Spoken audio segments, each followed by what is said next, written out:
আসসালামু আলাইকুম প্রিয় দর্শক শ্রোতা, আমি নাজমুস সাকিব, সম্পাদক দৈনিক ফুলকি, ইউটিউব চ্যানেল ফুলকি নিউজ এবং ফেসবুক পেজ ডেইলি ফুলকির পক্ষ থেকে আপনাদের শুভেচ্ছা জানাচ্ছি। আজ আমি কথা বলতে চাই বিএনপির রাজনীতি নিয়ে। চলতি বছরে বিএনপি একটি কাউন্সিল অনুষ্ঠিত করবে।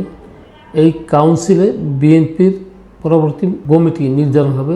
ইতিমধ্যেই বিএনপির মহাসচিব মির্জা ফখরুল ইসলাম আলমগীর তিনি একটি বেসরকারি টেলিভিশনের সঙ্গে সাক্ষাৎকারে বলেছেন যে তিনি রাজনীতি থেকে অবসর নিতে চান।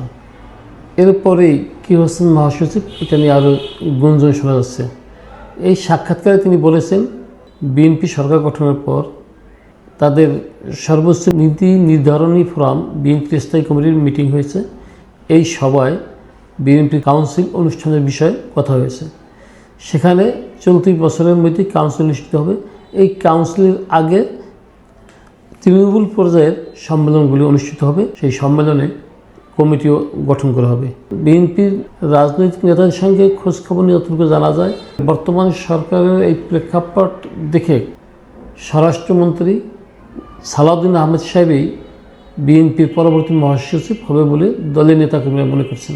বিএনপির চেয়ারপারসন ও প্রধানমন্ত্রী জনাব তারেক রহমান সংসদের বাহিরে জনাব সালাউদ্দিন আহমেদকে অনেক গুরুত্ব দিয়ে থাকেন এবং তিনি দলের মুখপাত্র এবং সংসদের প্রক্সি প্রধানমন্ত্রীর দায়িত্ব পালন করেন। সেই ক্ষেত্রে তার ভূমিকাটা বেশি, তার দিকে দলের চেয়ারপারসন এবং মাননীয় প্রধানমন্ত্রীর সুনজর অনেক বেশি। দলের নেতাকর্মীরা ধারণা করছেন সালাউদ্দিন আহমেদ সাহেবই আগামী দিনের দলের মহাসচিব হতে যাচ্ছেন। তো মির্জা ফখরুল ইসলাম আলমগীর 2011 সালের 20 মার্চ তিনি দলের ভারপ্রাপ্ত মহাসচিব হিসাবে দায়িত্ব পালন করছেন এবং 2016 সালের 30 মার্চ থেকে তিনি মহাসচিব হিসাবে দায়িত্ব পালন করে আসছেন। বিএনপি সরকার গঠনের পর মির্জা ফখরুল ইসলাম আলমগীর কেন যেন রহস্যজনকভাবে চুপ হয়ে গেছেন। মনে হয় দলে তার গুরুত্ব কমে যাচ্ছে। এজন্যই নেতাকর্মীরা ধারণা করছেন সালাউদ্দিন আহমেদ বিএনপির পরবর্তী মহাসচিব হিসাবে নির্বাচিত হবেন। ধন্যবাদ সবাইকে। আসসালামু আলাইকুম ওয়া রাহমাতুল্লাহি ওয়া বারাকাতুহু।